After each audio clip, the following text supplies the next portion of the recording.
Sa ngalan ng Ama, at ng Anak, at ng Espiritu Santo. Amen. Reyna ng langit, magalak ka. Alleluia. Sapagkat ang minarapat mong dalhin sa iyong sinapupunan, Alleluia. Ay nabuhay na magmuli na gaya ng kanyang sinabi. Alleluia. Ipanalangin mo kami sa Diyos, Alleluia.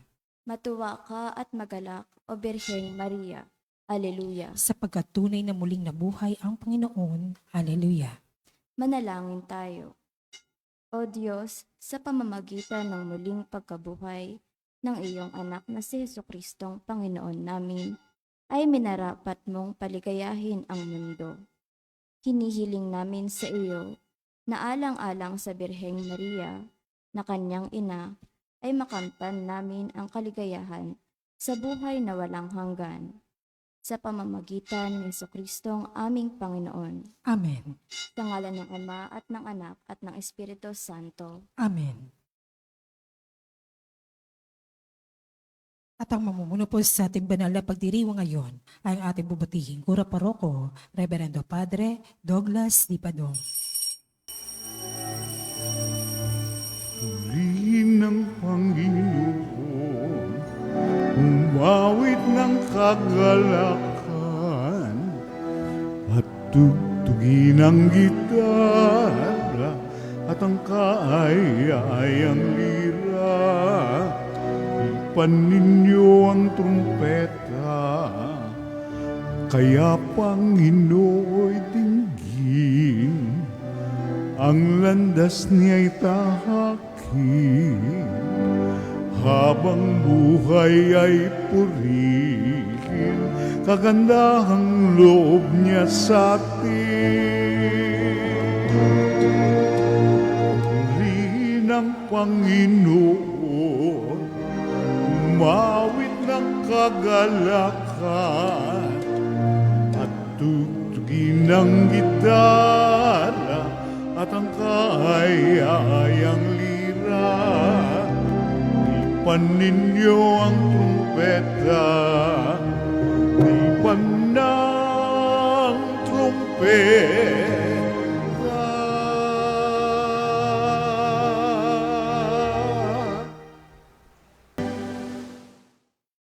Sa ngalan ng Ama at ng Anak at ng Espiritu Santo, Amen. ang pagpapala ng ating Panginoong Jesucristo, ang pag-ibig ng Diyos Ama, at ang makikipagkaisa ng Espiritu Santo naway sumainyong lahat. At sumaiyo rin.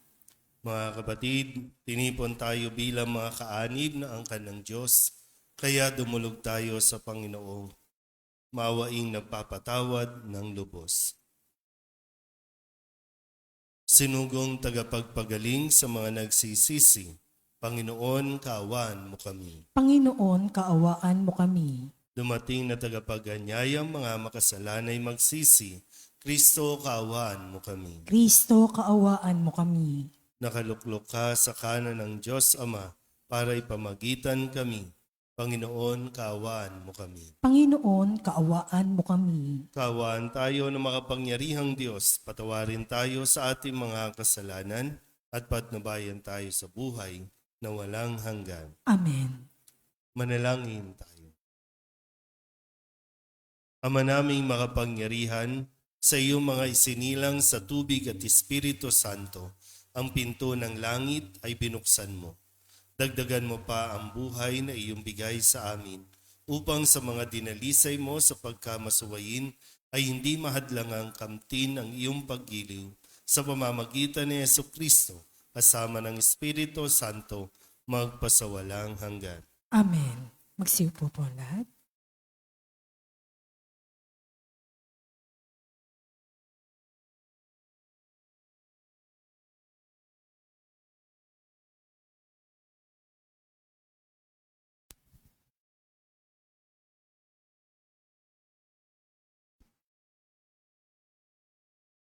Pagbasa mula sa mga gawa ng mga apostol.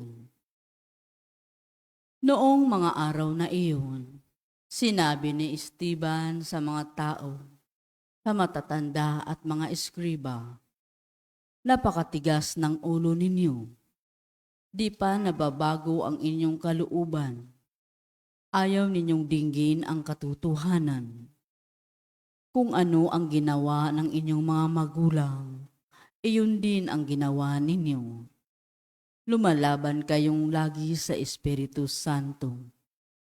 Sinong propeta ang hindi pinag-usig ng inyong mga ninuno?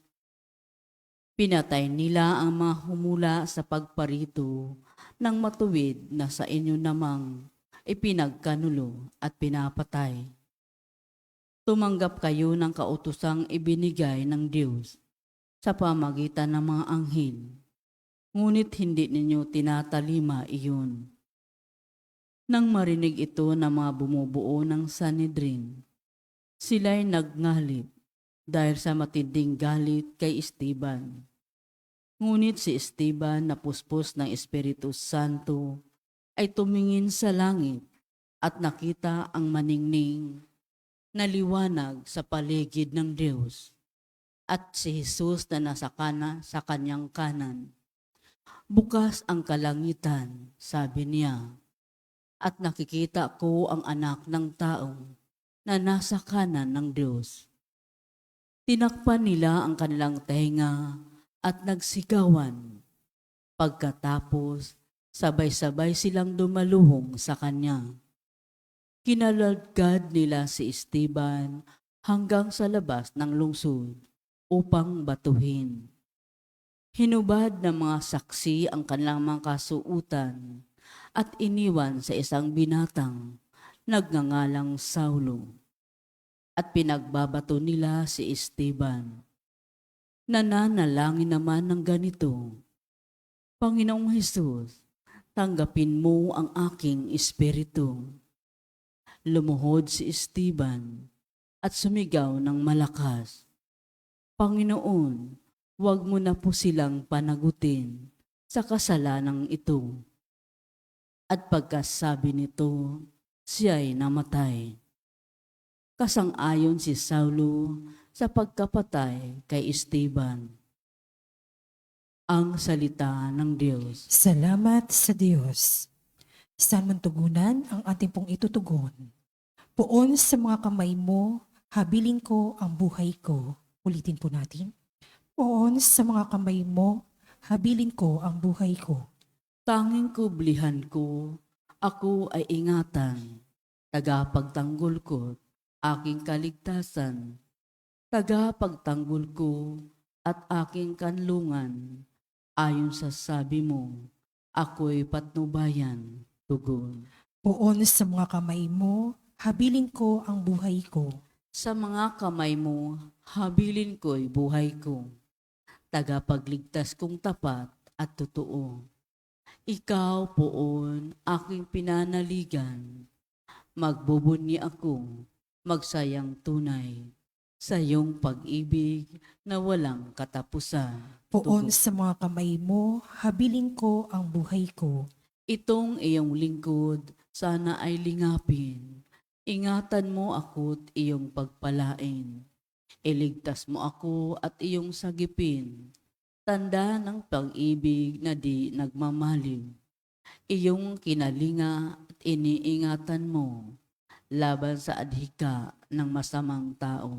Poon Tugon. sa mga kamay mo, habilin ko ang buhay ko. Magsitayo po ang lahat. Hallelujah, Hallelujah, kami ay gawing mundaan ng iyong pag-ibig, kapayapaan at katarungan. Hallelujah. Sumainyo ang Panginoon. At sumaiyo rin. Ang mabuting balita ng Panginoon ayon kay San Juan. Papuri sa iyo, Panginoon. Noong panahong iyon, sinabi ng mga tao kay Jesus, Ano pong kababalaghan ang maipakikita ninyo upang manalig kami sa inyo? Ano po ang gagawin ninyo? Tanong nila. Ang aming mga magulang ay kumain ng mana sa ilang ayon sa nasusulat. Sila'y binigyan niya ng pagkain mula sa langit, dugtong pa nila. Sumagot si Jesus, dapat ninyong malamang hindi si Moises ang nagbigay sa inyo ng pagkain mula sa langit, kundi ang aking Ama. Siya ang nagbibigay sa inyo ng tunay na pagkain mula sa langit, sapagkat ang pagkain bigay ng Diyos ay yaong bumaba mula sa langit at nagbibigay buhay sa sanlibutan. Ginoo, wika nila, bigyan po ninyo kaming lagi ng pagkain iyon. Ako ang pagkaing nagbibigay buhay, sabi ni Jesus. Ang lumalapit sa akin ay hindi na magugutom, at ang nananalig sa akin ay hindi na mauuhaw kailanman. Ang mabuting balita ng Panginoon. Pinupuri ka namin, Panginoong Heso Kristo. Isang magandang umaga po sa inyong lahat. Ngayon po ay Martes sa ikatlong linggo ng Pasko ng Pagkabuhay.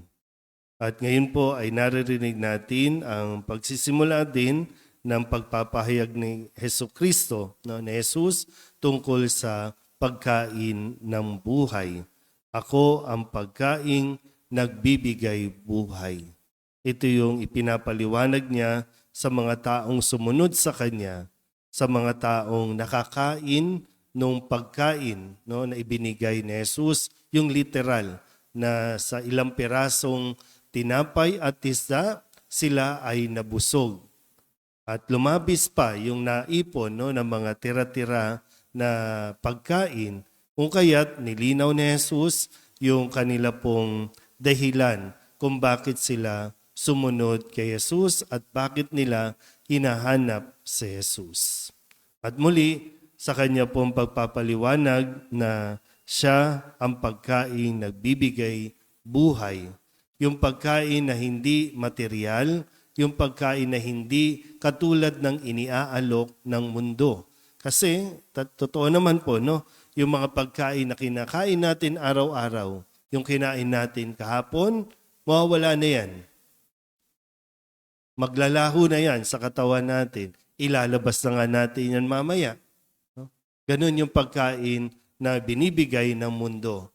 Pero yung nais ay paliwanag ni Jesus ay siya na kung sino man ang tumanggap sa Kanya ay magkakaroon ng buhay, yung buhay na ibinibigay niya. Pero gano'n nga ba sa atin po mga Katoliko na tinuturing tayong pinakamalaking relihiyon sa buong mundo? Pero iilan nga ba o gaano karami ang mga nagsasabing sila ay Katoliko, sila ay Kristiyanong sumusunod kay Kristo, ang nakakakita na talagang si Jesus ang magbibigay buhay. Yung iniaalok niya na buhay, nakikita ba talaga natin iyon? Nauunawaan ba talaga natin? O nandoon pa rin tayo sa kanyang tanong kahapon, bakit niyo ba ako hinahanap? Dahil ba may pagkain? O sadyang nakikita natin si Jesus na tanging kay Jesus lang tayo magkakaroon ng buhay, yung masaya, yung payapa, yung maayos, na sa kabila ng mga problema at pagsubok na mayroon ng bawat isa sa atin, ay mananatili tayo kay Kristo dahil alam nating siya ang makakapagbigay ng sigla sa atin. Lalo na sa mga panahon na naguguluhan tayo, sa mga panahon na hindi natin alam kung saan at ano ang gagawin natin, ang paanyaya ay magtungo tayo kay Kristo. Nasa Kanya at siya lang ang magbibigay ng hinahanap natin. Yung maunawaan natin, kasi kadalasan din po, iba yung ating nakikita sa nakikita ng Diyos. Sa gustong ipakita ng Diyos sa atin. Yung ang pagtingin natin, kailangan natin ng maraming bagay sa mundong ito. Pero ang nakikita ng Diyos, hindi natin kailangan ang mga iyon para maging masaya. Pero sadya po, ulitin ko, kailangan natin ng grasya ng Diyos na makita itong gustong ipakita sa atin ni Jesus. Yung maliwanagan tayo sa kung ano talaga ang magdudulot sa atin ng kaligayahan. Amen?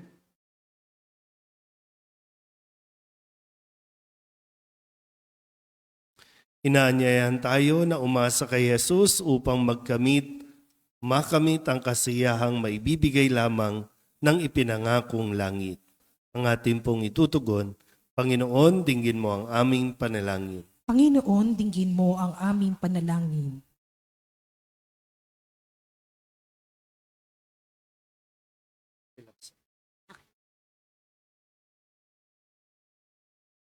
Ang simbahan naway magsikap na maihitid ang pag-ibig ni Jesus sa lahat ng taong nagugutom sa tinapay ng buhay. Manalangin tayo sa Panginoon. Panginoon, dinggin mo ang aming panalangin. At tinawang maunawaan na ang presensya ni Kristo sa Eukaristiya ay isang palagiang pagtawag sa atin upang ibahagi ang ating buhay sa lahat ng ating nakakadaupang palad. Manalangin tayo sa Panginoon. Panginoon, dinggin mo ang aming panalangin. Ang mga nagtitiis ng gutom at pagkauhaw, naway matugunan ni Jesus na siyang ating tinapay. Manalangin tayo sa Panginoon. Panginoon, dinggin mo ang aming panalangin.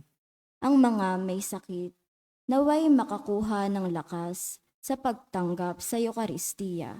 Manalangin tayo sa Panginoon. Panginoon, dinggin mo ang aming panalangin.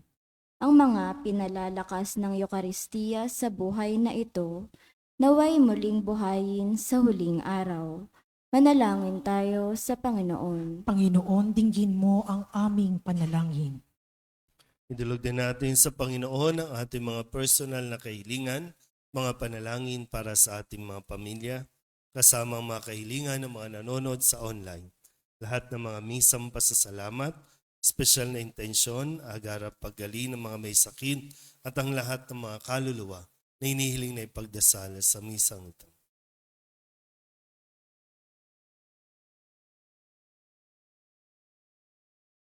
Ang lahat ng ito hinihiling namin sa ngalan ni Kristong aming Panginoon. Amen. Magsiupo po lahat.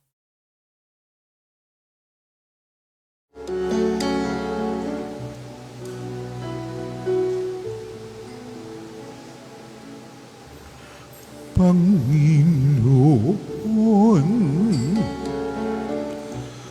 aming alay, itong alak at tinapay sa altar mo ilalagay.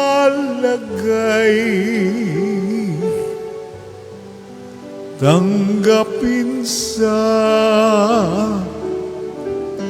iyong kamay.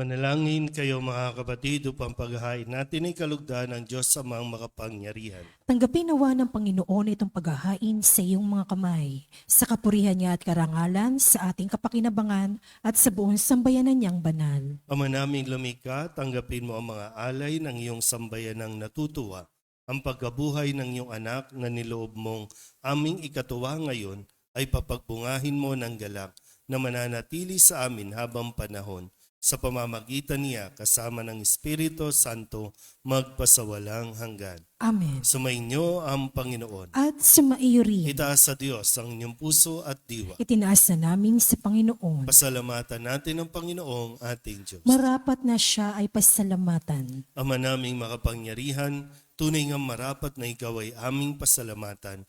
Ngayong ipinagdiriwang ang paghahain ng Mesiyas, ang maamong tupa na tumubos sa aming lahat. Naghahaing walang humpay ang anak mong minamahal upang magkasalo-salo ang tanan sa piging ng iyong buhay. Hindi na mamamatay ang inihain sa krus. Ang sa krus ipinakoy, buhay lagi bilang handog. Kaya kaysa ng mga anghel na nagsisiawit ng papuri sa iyo, na walang humpay sa kalangitan, kami nagbubunyi sa iyong kadakilaan. Santo, Santo, Santo, Panginoong Diyos na makapangyarihan, napupuno ang langit at lupa ng kaluwalhatian mo. Hosana sa kaitaasan, pinagpala ang naparirito sa ngalan ng Panginoon. Hosana sa kaitaasan. Ama naming banal, ikaw ang bukal ng tanang kabanalan. Kaya't sa pamamagitan ng iyong Espiritu, gawin mong banal ang kaloob na ito upang para sa aming maging katawan at dugo ng aming Panginoong Hesu Kristo. Bago niya pinagtiis ang kusang loob na maging handog, inawakan niya ang tinapay, pinasalamatan kaniya, pinaghati-hati niya iyon, iniabot sa kanyang mga alagad at sinabi, "Tanggapin ninyong lahat ito at kanin, ito ang aking katawan na ihahandog para sa inyo."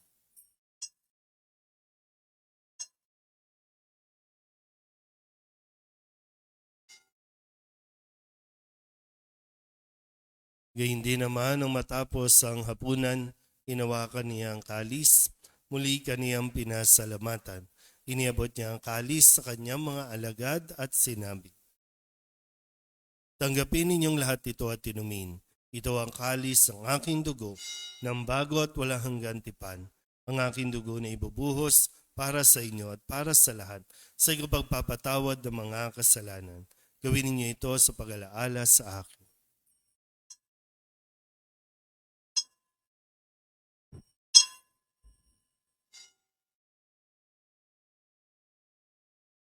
Ipagbunyi natin ang misteryo ng pananampalataya. Si Kristo'y namatay, si Kristo'y nabuhay, si Kristo'y babalik sa wakas ng panahon. Ama, ginagawa namin ngayon ang pag-alaala sa pagkamatay at muling pagkabuhay ng iyong anak. Kaya tiniaalay namin sa iyo ang tinapay na nagbibigay buhay at ang kalis na nagkakaloob ng kaligtasan. Kami nagpapasalamat dahil kami iyong minarapat na tumayo sa harap mo para maglingkod sa iyo. Isinasamo namin kami magsasalo-salo sa katawan at dugo ni Kristo ay mabuklod sa pagkakaisa sa pamamagitan ng Espiritu Santo. Ama, lingapin mo ang iyong simbahang laganap sa buong daigdig. Puspusin mo kami sa pag-ibig kay San Francisco na aming Papa at ni Jose na aming Obispo at ng Tanang Kaparian. Alalahanin mo rin ang mga kapatid namin na himlay na may pag-asang sila'y muling mabubuhay, gayon din ang lahat ng mga pumanaw. Kawaan mo sila at patuloyin sa iyong kaliwanagan. Kawaan mo at pagindapating kaming lahat na makasalo sa iyong buhay na walang wakas. Kaysa ng mahal na Birhen Maria na ina ng Diyos, ng kabiyak ng puso niyang si San Jose, kaysa ng mga apostol at ng lahat ng mga banal na namuhay dito sa daigdig ng kalugod-lugod sa iyo, may pagdiwang nawa namin ng pagpupuri sa ikararangal mo sa pamamagitan ng iyong anak na aming Panginoong Hesu Kristo. Sa pamamagitan ni Kristo, kasama niya sa Kanya, ang lahat ng parangal at papuri ay sa iyo, Diyos amang makapangyarihan, kasama ng Espiritu Santo, magpasawalang hanggan.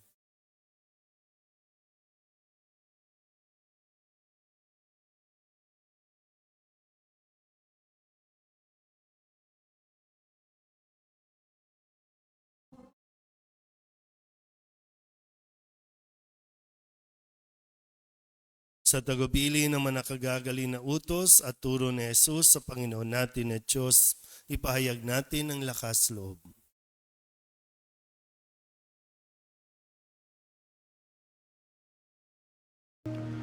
Ama namin, sumasalangit ka,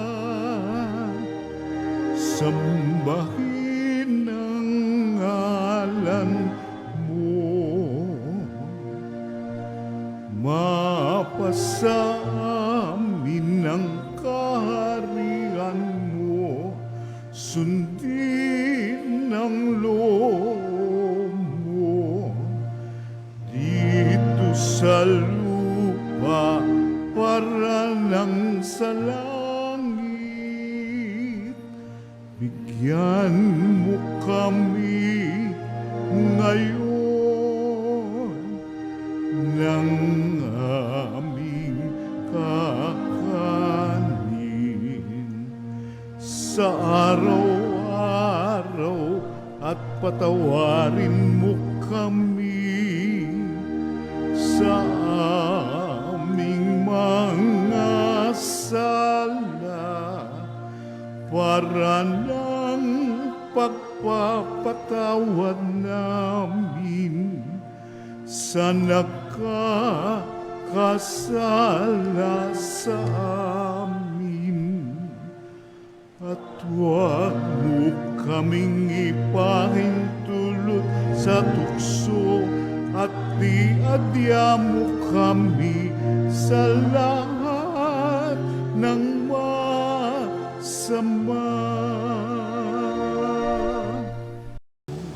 Hinihiling namin kami iadya sa lahat ng masama, pagkalooban ng kapayapaan araw-araw, iligtas sa kasalanan at ilayo sa lahat ng kapahamakan, samantalang aming pinananabikan ang dakilang araw ng pagpapahayag ng tagapagligtas naming sa Jesucristo. Sapagkat iyo ang kaharian at ang kapangyarihan at ang kapurihan magpakailanman. Amen. Panginoong Jesucristo, sinabi mo sa iyong mga apostol, kapayapaan ang iniiwan ko sa inyo, ang aking kapayapaan ang binibigay ko sa inyo. Tunghayin mo ang aming pananampalataya at huwag ang aming mga pagkakasala. Pagkalooban mo kami ng kapayapaan at pagkakaisa ayon sa iyong kalooban, kasama ng Espiritu Santo, magpasawalang hanggan. Amen. Ang kapayapaan ng Panginoon ay laging sumainyo. At sumaiyo rin. Bigayan po tayo ng kapayapaan sa isa't isa.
Ama naming mapagmahal, tunghayan mo at lingapin ang iyong sambayanan na minarapat mong makinabang sa piging na pang magpakailanman. Ipagkaloob mong kami maluwalhating makarating sa pagkabuhay na magtatampok sa amin sa iyong piling, sa pamamagitan ni Jesucristo, kasama ng Espiritu Santo, magpasawalang hanggan. Amen. Sumainyo ang Panginoon. At sumaiyo rin. At pagpalain kayo ng makapangyarihang Diyos, Ama at Anak at Espiritu Santo. Amen. Tapos ang banal na misa, umayo tayo sa kapayapaan ni Kristo. Salamat sa Diyos. Magandang umaga po. Magandang umaga po, Father.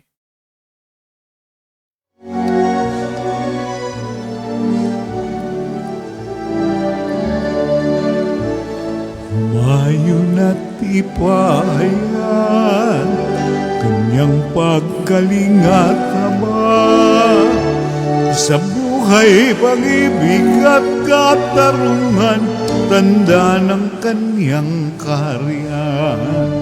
Sa panahong tigang ang lupa, sa panahong ang ani sagana, sa panahon ng digmaan at kaguluhan, sa panahon ng kapayapaan, mayon at ipahayan, kanyang pagkalingat aba. Sa buhay, pag-ibig at katarungan, tanda ng kanyang kaharian.